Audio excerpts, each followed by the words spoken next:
오늘은 적응과 타협 사이라는 제목으로 말씀을 나누도록 하겠습니다.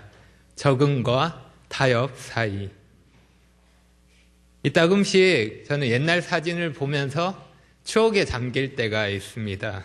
사진 속의 옛날 모습을 보면서 저럴 때가 있었지, 많이 변했구나, 이런 생각이 듭니다. 그리고 또 드는 생각이 촌스럽다는 생각입니다. 머리 모양이나 옷차림, 하다못해 안경을 보더라도 다르다고 느껴집니다. 저 때는 저런 모습이 어울린다고 생각했고 전혀 어색하지 않았는데 지금 보니까 이상하게 보이는 겁니다. 그만큼 많이 변했구나라는 생각을 할 수 있습니다. 우리는 알게 모르게 시대의 흐름에 따라 변화에 적응하고 있습니다. 하지만 항상 이렇게 잘 적응하는 것은 아닙니다. 변화에 대해서 적응할 때도 있지만 그렇지 못할 때도 있습니다. 그래서 예상하지 못했던 어려움을 겪을 때도 있습니다. 예를 들어 스마트폰이나 최신 전자기기, 그와 관련된 변화에 대해서 적응하지 못하면 그만큼 생활하는데 우리가 불편함을 느낄 수 있습니다. 그런데 이러한 변화는 단순히 외적인 것들에만 나타나는 것은 아닙니다. 시대가 변함에 따라 문화가 변하고 가치관이 변하고 사람이 옳고 그르다고 판단하는 방식이 변해집니다. 옛날에는 당연하게 받아들였던 것들이 지금은 그렇게 받아들여지지 않습니다.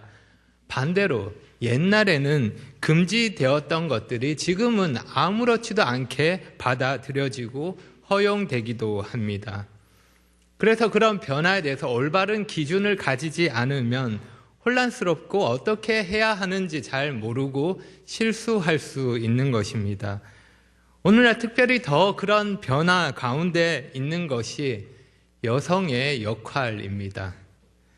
상대적으로 남자보다 여자가 시대 변화를 더 크게 직면하고 있습니다. 그래서 그런 변화 속에서 어떻게 하는 것이 옳은 것인지 고민하게 되는 것입니다. 옛날에 가정에서 우리 어머니의 모습, 우리 할머니의 모습을 보면 생각할 수 있습니다. 그분들이 어떻게 사셨는지 그 모습을 생각하면 알 수 있습니다. 가정에서 여자가 아내로서, 엄마로서 그 역할을 감당했던 것을 생각해보면 지금과 많이 달랐다는 것을 알 수 있습니다. 집안에서 여자는 가장 낮은 자리였습니다. 늘 자신을 희생해야 했습니다. 자신의 삶은 없었습니다. 그냥 누구의 아내였고, 남편의 누구의 아내였고, 누구의 엄마였습니다. 만약 지금 젊은 사람들이 옛날에 했던 것처럼 따라 한다면 남자는 밥도 못 얻어먹고 쫓겨나게 될 것입니다. 그런 말들을 합니다. 그만큼 시대가 달라졌고 많이 변했다는 것입니다. 가정에서 그렇다면 사회에는 또 어떨까요? 물론 성차별의 문제가 완전히 사라진 것은 아니지만 지금은 많이 다릅니다. 옛날처럼 여자에게 함부로 했다가는 큰일 납니다. 여자의 사회적 지위가 달라졌고 여자에 대한 인식이 달라졌습니다. 얼마 전에 기사를 봤는데 여군 중에 최초로 투스타 장군이 태어났다고 합니다. 그런 장군이 나왔다는 뉴스도 볼 수 있었습니다. 여자가 대통령이 되어도 이상하지 않는 그런 시대에 살고 있습니다. 우리는 이렇게 여자의 지위가 높아진 그런 변화에 적응하며 살고 있는 것입니다. 그런데 문제는 이러한 시대의 변화가 교회에 많은 도전이 된다는 것입니다. 여자도 사장이 되고 여자도 대통령이나 장관이 되는 이 시대에 여자가 교회의 리더가 되는 그 능력을 발휘하는 것, 무엇이 문제냐고 이야기합니다. 요즘이 어떤 시대인데, 시대가 이렇게 변했는데 아직도 여자를 차별하냐고, 그렇게 도전하는 것입니다. 그래서 여자 목사를 인정하고 여자가 교회 인도자가 되는 경우도 많이 있습니다. 옛날에는 여자를 차별하는 것이 문제였다면 오늘날은 그에 대한 반작용으로 남자와 여자를 구별하지 않는 것, 모든 것을 똑같이 해야 된다고 생각하는 것이 더 문제가 되는 것 같습니다. 다름을 인정하지 않고 똑같이 하는 것을 옳다고 생각하는 것입니다. 이것은 교회 안에 지금 벌어지고 있는 전쟁이라고 표현하기도 합니다. 교회에서 남자와 여자의 역할에 대해서 어떠해야 하는지 다양한 견해와 시각 차이에서 나타나는 논쟁을 말하는 것입니다. 이러한 시대 변화와 사람들의 견해 차이에 대해서 우리는 어떻게 해야 할까요? 이 전쟁에서 우리는 어느 편에 서야 할까요? 답은 간단하죠. 난 주의 편에 서리라. 우리는 하나님이 계획하신 대로 그 모습으로 교회를 세워가고 하나님 말씀에 따라 순종하기를 원합니다. 성경이 우리의 유일한 권위가 되고 기준이 되기 때문입니다. 따라서 우리는 오늘 본문이 우리에게 말씀하는 원리를 따라서 시대 변화에 바르게 적응해 갈 것이지만 타협하지는 않을 것입니다. 적응과 타협은 분명히 다르기 때문에 우리는 그 선을 넘지 않을 것입니다. 그럼 그 원리를 오늘 본문에서 생각해 보겠습니다. 오늘 본문을 보면 여자에게 주어진 두 가지 명령을 생각할 수 있습니다. 명령이 두 개라는 말이 아니라 구분되는 두 종류의 명령이라는 의미입니다.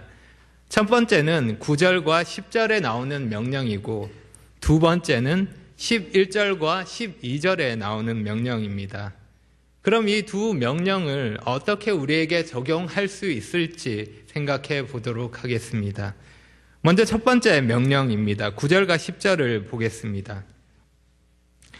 또 이와 같이 여자들도 단정하게 옷을 입으며 소박함과 정절로서 자기를 단장하고 따은 머리와 금이나 진주나 값진 옷으로 하지 말고 오직 선행으로 하기를 원하노라.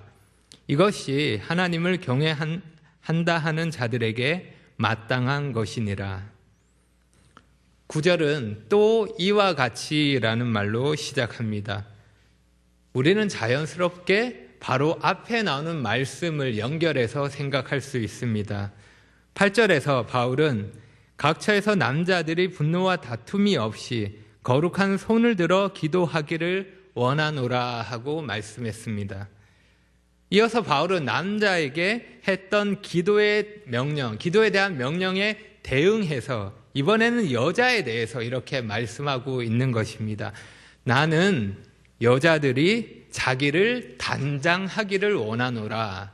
자기를 단장하기를 원하노라. 여자가 자신을 단장하며 꾸미는 일을 합니다. 그렇게 하라고 말씀합니다. 여자가 자신을 꾸미는 것 자연스러운 일입니다. 우리 자매님들도 다 그렇게 꾸미고 계시죠? 성경은 여자가 그렇게 자신을 단장하는 것을 인정합니다. 꾸미라고 말씀하고 있습니다. 그런데 단장함에 있어서 중요한 것이 무엇인지를 가르쳐 주고 있습니다. 그래서 우리가 가져야 할 질문은 이것인데 무엇으로 우리가 자신을 꾸며야 하는가라는 질문입니다. 무엇으로 꾸며야 할까요? 먼저 단정하게 옷을 입으며 소박함과 정절로서 자기를 단장하라고 말씀합니다. 이 표현들을 쉽게 이해하면 옷을 상황에 맞게 알맞게 옷을 입고 도발적이거나 성적으로 유혹이 되는 그런 옷은 피하라는 것입니다. 그렇게 자신을 꾸미라는 말씀입니다.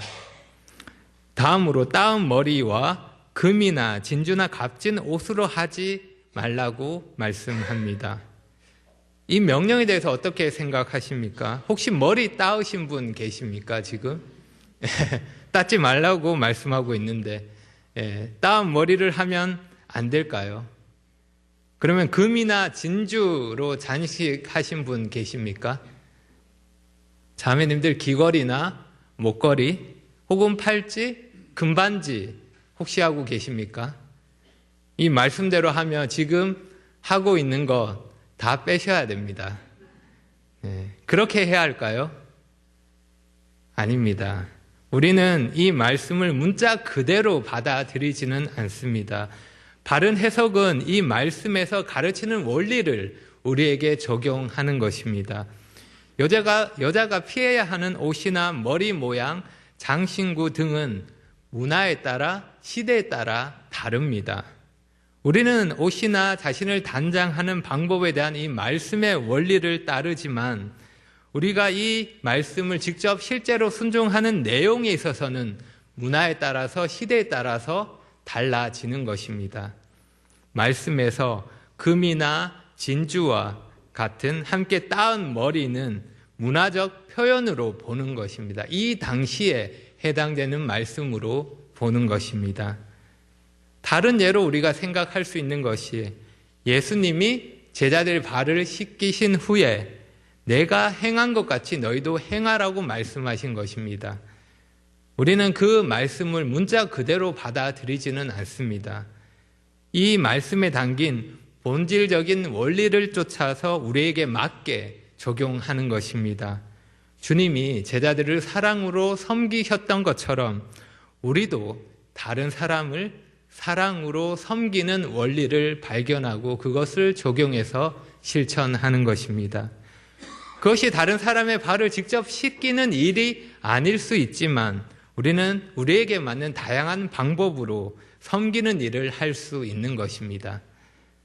본문에서 따은 머리와 금이나 진주나 값진 옷으로 하지 말라는 것은 사람들의 주목을 받으려고 그렇게 어울리지 않는 허영을 부리지 말라는 것입니다. 정숙한 의상, 머리 모양, 장식으로 자신을 꾸며야 하는 것입니다. 그러나 핵심적인 것은 따로 있습니다.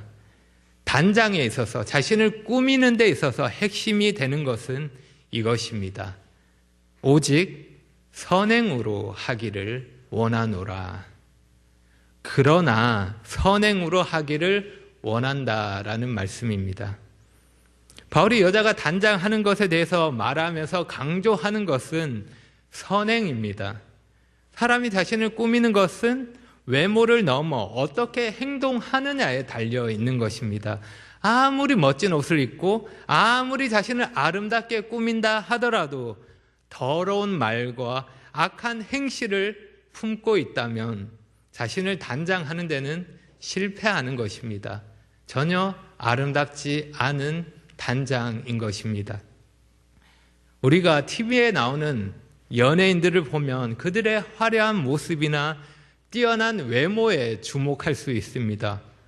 어쩜 얼굴이 손바닥만해 그렇게 말할 수도 있고 사람이 어떻게 저렇게 생길 수가 있지 감탄하기도 합니다.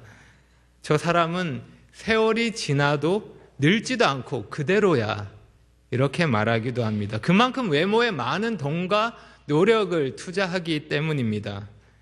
그런데 그런 화려한 외모를 가진 사람의 삶에 죄가 가득하다면 어떨까요? 우리는 여전히 아름답다고 말할 수 있을까요? 정말 멋지게 차려 입었는데 그 입에서 계속 욕이 나온다면 어떨까요? 멋지다고 말할 수 있을까요? 그럴 수 없을 것입니다. 주님이 원하시는 진정한 아름다움과 거리가 먼 것입니다. 주님이 원하시는 단장은 선행으로 나타나는 경건한 성품에 있는 것입니다. 겉으로 더 예뻐지려고 시간과 돈을 쏟아붓는 것이 아니라 우리가 해야 할 일은 내면의 아름다움을 가꾸는 일입니다. 그것을 위해 노력해야 하는 것입니다. 외적인 아름다움은 시간이 지나면 시들어질 수밖에 없습니다. 변할 수밖에 없습니다. 하지만 내면의 아름다움은 나이가 들어도 시간이 지나도 변함없이 아름다울 수 있습니다. 그래서 우리가 내면의 아름다움을 더 가치 있게 두고 그것을 위해 수고해야 하는 것입니다. 우리가 어릴 때는, 철이 없을 때는 외모가 정말 중요합니다. 그렇게 생각하고 외모에 엄청 신경을 쓰고 가꾸기 위해 노력합니다. 하지만 세월이 좀 지나고 나이가 들면 어떻습니까? 외모가 그렇게 중요하지 않다는 것을 깨닫게 됩니다. 그렇지 않습니까? 나이가 들면 다 비슷비슷해집니다. 주님 나라 갈 때가 가까워지면 다 공평하게 되는 것입니다. 나중에 뽀글뽀글 파마 머리를 하고 나면 다 똑같아지는 것입니다. 차이가 별로 느껴지지 않습니다. 더 중요한 것은 무엇입니까? 외면적인 아름다움이 아니라 내면의 아름다움입니다. 육체적인 아름다움보다 성품에서 나오는 아름다움이 그 사람을 더 아름답게 만들고 더 예쁘게 가꾸는 것입니다. 우리는 주님을 믿는 자로서 외적인 단장에 마음을 쓰고 투자하는 것보다 더 많이 내면의 아름다움을 가꾸기 위해서 마음을 쓰고 투자해야 할 것입니다. 나의 말과 행실이 어떠한지 살피고 그것을 가꾸는 데 집중해야 할 것입니다. 그런 의미에서 교회는 진짜 중요한 아름다움을 가꾸는 미용실과 같습니다. 머리를 만져주고 얼굴에 화장을 하며 외모를 가꾸는 그런 미용실이 아니라 더 중요하고 사람을 더 아름답게 가꿀 수 있는 내면을 가꾸어가는, 그렇게 내면을 다듬어가는 진짜 미용실이 교회인 것입니다. 하나님 말씀이 우리의 속사람을 그렇게 아름답게 가꾸어 가는 것입니다. 그렇게 말씀을 통해서 가꾸어진 우리는 세상에서 주님을 닮은 모습으로 그 매력을 나타내며 그 매력을 발산하게 되는 것입니다. 이것이 주님을, 하나님을 경외하는 자에게 마땅한 것입니다. 다음으로 두 번째 명령을 살펴보겠습니다. 11절과 12절입니다. 여자는 일체 순종함으로 조용히 배우라. 여자가 가르치는 것과 남자를 주관하는 것을 허락하지 아니하노니 오직 조용할지니라. 여자는 일체 순종함으로 조용히 배우라고 말씀합니다. 가르치는 것과 남자를 주관하는 것을 허락하지 않는다고 말씀합니다. 여러분, 여자가 교사가 되어서 가르치면 안 될까요? 남자에 대해서 어떤 권위도 가지면 안 되고 말을 해서도 안 될까요? 그럼 여자에게 최선은 그냥 조용하게 가만히 있는 걸까요? 우리 자매님들 어떻게 생각하십니까? 아멘이 되십니까? 우선 전제로 해야 하는 것은 이 말씀은 교회의 공적인 모임이라는 상황에서 생각해야 한다는 것입니다. 이 말씀에 대해서 학자들 사이에서 정말 다양한 견해 차이가 나는데 이견이 없이 공통적으로 말하는 것은 이 말씀이 교회의 공적인 예배 가운데 적용된다는 것입니다. 이 말씀을 가지고 여자는 남자를 가르치는 직업을 가질 수 없다라고 하거나 직장에서 상관이 되어서 남자를 주관하면 안 되고 이런 식으로 적용할 수 없다는 것입니다. 예배 가운데 적용되는 것입니다. 또한 이 말씀에 대해서 염두에 둬야 할 것은 이 말씀은 정말 많은 연구와 토론의 주제가 되면서 여전히 논쟁이 되고 있다는 것입니다. 목회 서신에서 가장 큰 쟁점이 되는 말씀이기도 합니다. 그만큼 이 말씀에 대한 공격이 많고 또 어느 정도 타협점을 찾기 위한 다양한 시도들이 있다는 것입니다. 한쪽에서는 이 말씀을 좋아하지 않습니다. 받아들이지 않습니다. 성경이 기록된 당시 에베소 교회에만 적용되는 말씀이라고 분별합니다. 지금처럼 여자의 지위가 향상되었고 남녀가 평등하다고 믿는 시대에는 맞지 않는 가르침이라고 말합니다. 그럼에도 이런 가르침을 따르는 것은 앞뒤가 꽉 막힌 고리타분한 사람이라고 이야기하는 것입니다. 정반대쪽에서는 이 말씀을 문자 그대로 받아들입니다. 여자는 교회에서 침묵합니다. 어떤 말도 허락되지 않습니다. 여자의 역할이 극히 제한되어 있는 것입니다. 그래서 어떻게 될까요? 이런 교회는 점점 더 찾기 힘들어집니다. 사라지고 있는 것입니다. 이러한 시대 변화에 따른 적응과 타협 사이, 어떻게 하는 것이 타협이 아니라 말씀에 따라 바르게 적응하는 것일까요? 그럴 때 우리가 해야 하는 방법은 성경을 바르게 해석하는 것입니다. 성경을 바르게 해석해서 그 원리를 우리에게 바르게 적용하는 것입니다. 그래서 이 말씀을 어떻게 우리에게 적용할 수 있을까를 생각하는 것입니다.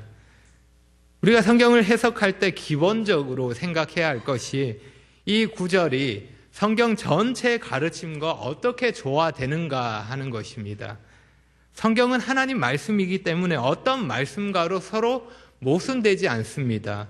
그렇기 때문에 성경의 전체 가르침 안에서 이 말씀을 해석할 때 바르게 이해할 수 있습니다.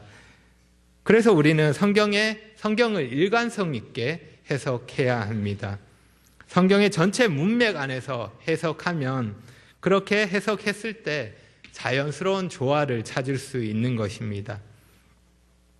교회 안에서 여성의 역할을 다루는 이 말씀을 대할 때 우리는 우선적으로 하나님의 창조와 구속에서 남자와 여자에게 차별 없이 평등하게 그렇게 권한이 주어졌고 동일한 가치를 가지고 있다는 것을 이해해야 합니다.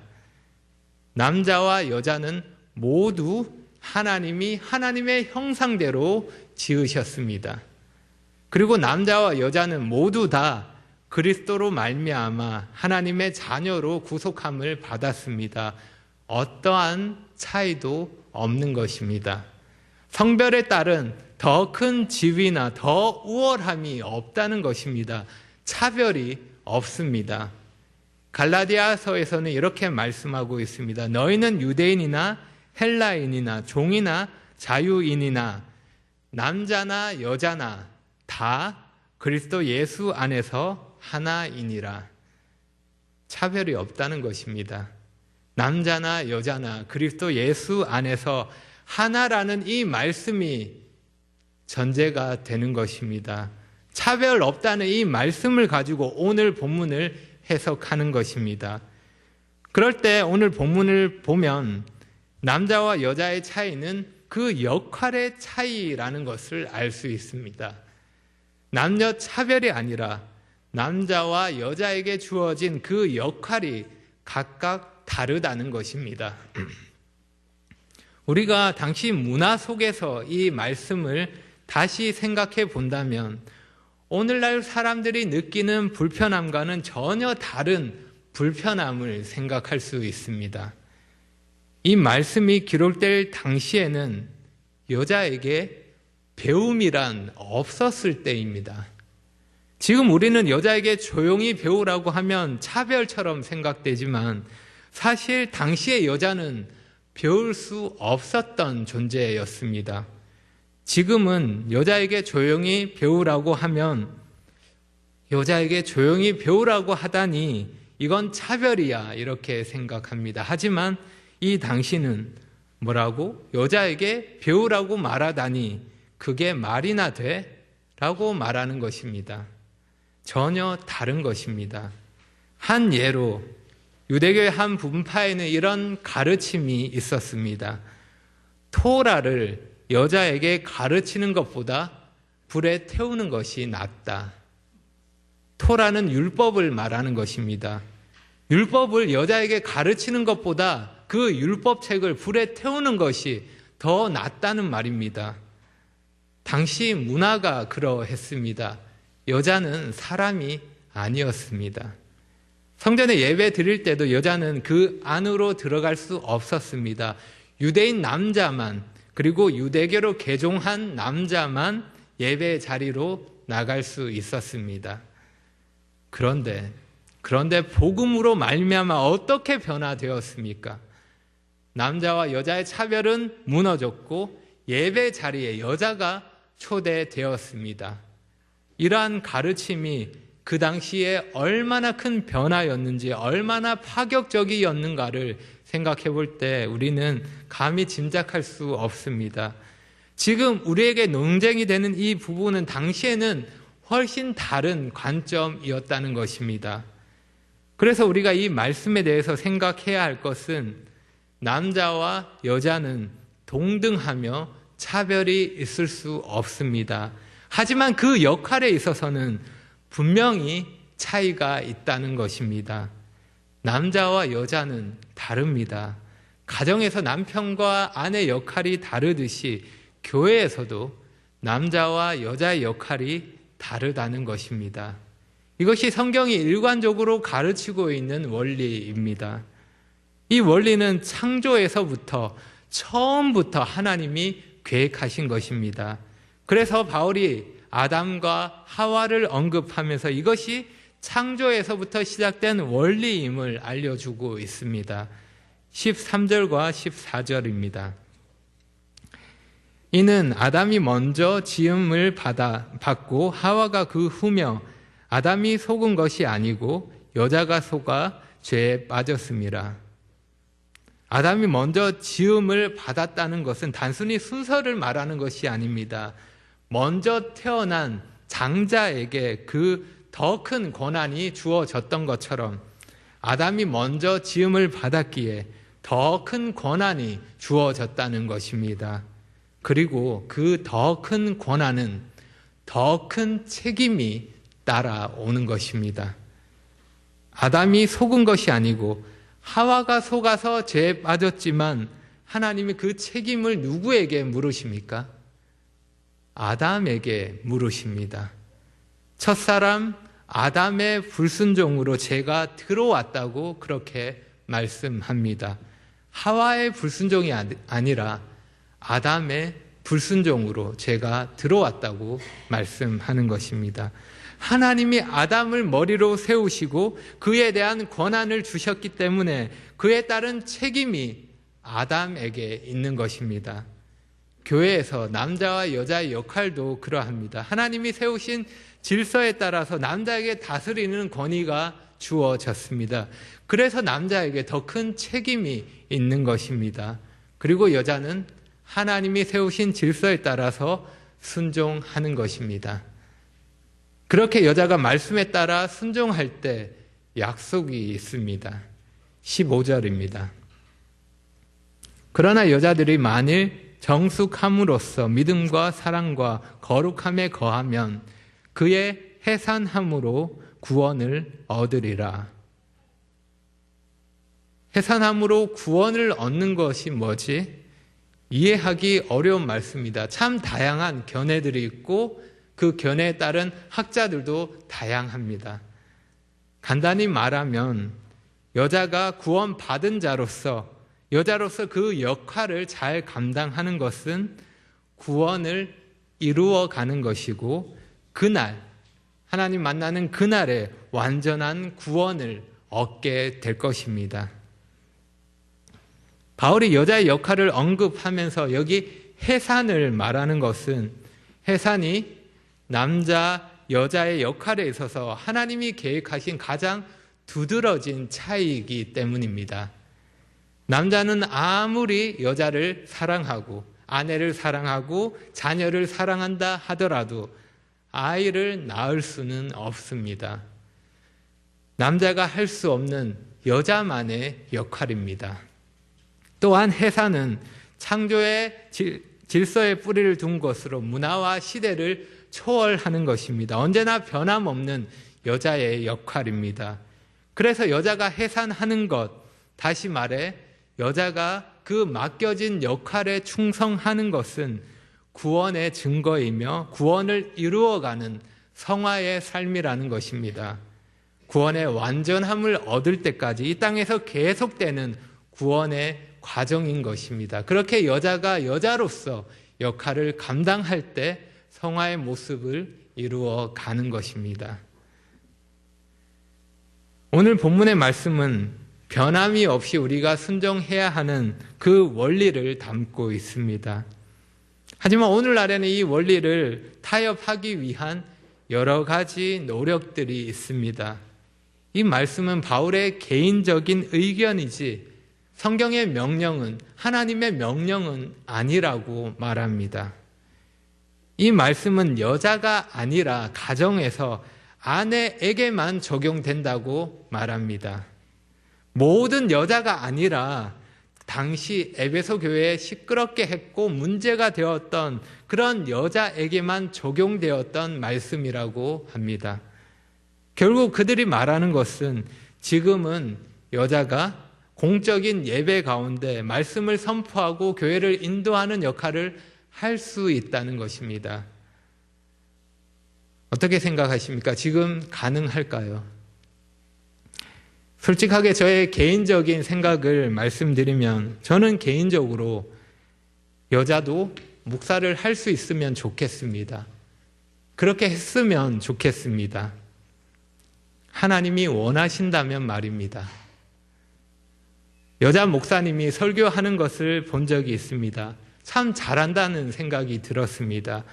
여자로서 가지는 장점이 있구나 하는 생각이 들었습니다. 여자는 남자보다 능력이 부족해서 안 된다는 말이 아닙니다. 여러분, 저희 집에는 제가 사랑하는 4명의 여자가 있습니다. 여자를 차별해서 제가 이런 말씀을 드리는 것이 아닙니다. 하나님이 명령하셨기 때문입니다. 성경이 그렇게 말씀하기 때문입니다. 정말 우리에게 복이 되는 것은 말씀에 따라서 그 원리대로 사는 것입니다. 하나님이 계획하신 모습으로 사는 것이 우리에게 유익하고 우리에게 행복한 일입니다. 하나님이 그 역할에 있어서 차이를 두시고 그렇게 정하셨다면 우리는 이해할 수 없다 하더라도, 시대와 문화에 맞지 않는다 하더라도 따르는 것이 바람직한 것입니다. 하나님이 그렇게 정하신 이유가 있을 것이기 때문입니다. 그것이 시대의 변화에 거스르는 일이라 할지라도 그렇게 말씀에 따라 순종하는 것이 정말 가치 있는 일이고 우리가 변화에 대해서 바르게 적응하는 일입니다. 세상에 대해서 타협하지 않고 말씀을 지키며 우리의 책임을 다하는 일입니다. 혹시 그럼에도 불구하고 강단에서 말씀을 가르치거나 교회에서 인도자의 직분을 원하시는 그러한 자매님이 계시면 개인적으로 저에게 살짝 오셔서 조용히 말씀해 주시기 바랍니다. 그러면 적절한 기회를 들여서 다시는 그런 생각이 들지 않도록 교회에서 그런 역할을 지금 하고 있는 것이 복이라는 것을 깨달을 수 있도록 제가 적극적으로 도와드리도록 하겠습니다. 우리는 성별에 관계없이 남자든 여자이든 차별 없이 정말 소중한 존재입니다. 예수님은 여자들이 차별받던 그 옛날에도 여자들을 정말 귀하게 대하셨습니다.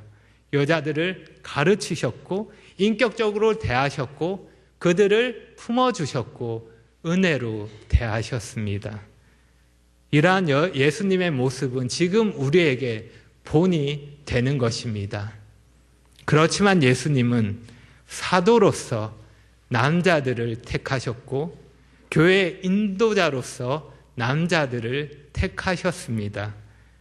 우리는 그러한 원리에 따라서 교회에서 남자로서의 역할 그리고 여자로서의 역할을 각자가 충성스럽게 감당해야 할 것입니다. 우리는 남자나 여자나 관계없이 주님 안에서 모두 하나이기 때문입니다. 기도하겠습니다.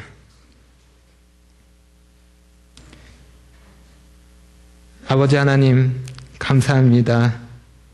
주님을 섬기는 데 있어서 하나님을 경외하는 자로서 무엇을 더 중요하게 생각하고 무엇에 더 마음을 쓰고 가꾸어야 하는지 말씀을 통해서 알려주셔서 감사합니다. 주님, 저희가 하나님을 경외함으로 내면을 가꾸는 자가 될 수 있도록 도와주시고 선한 행실과 경건한 모습으로 저희 삶을 가꾸어 갈 수 있도록 힘과 지혜를 더해 주시기를 원합니다. 세상의 문화와 유혹에 타협하지 않고 시대의 변화에도 말씀의 원리를 따라 살아가며 변화에 바르게 적응해 갈 수 있도록 저희에게 때마다 필요한 은혜를 내려주시기를 구합니다. 예수님의 이름으로 기도합니다.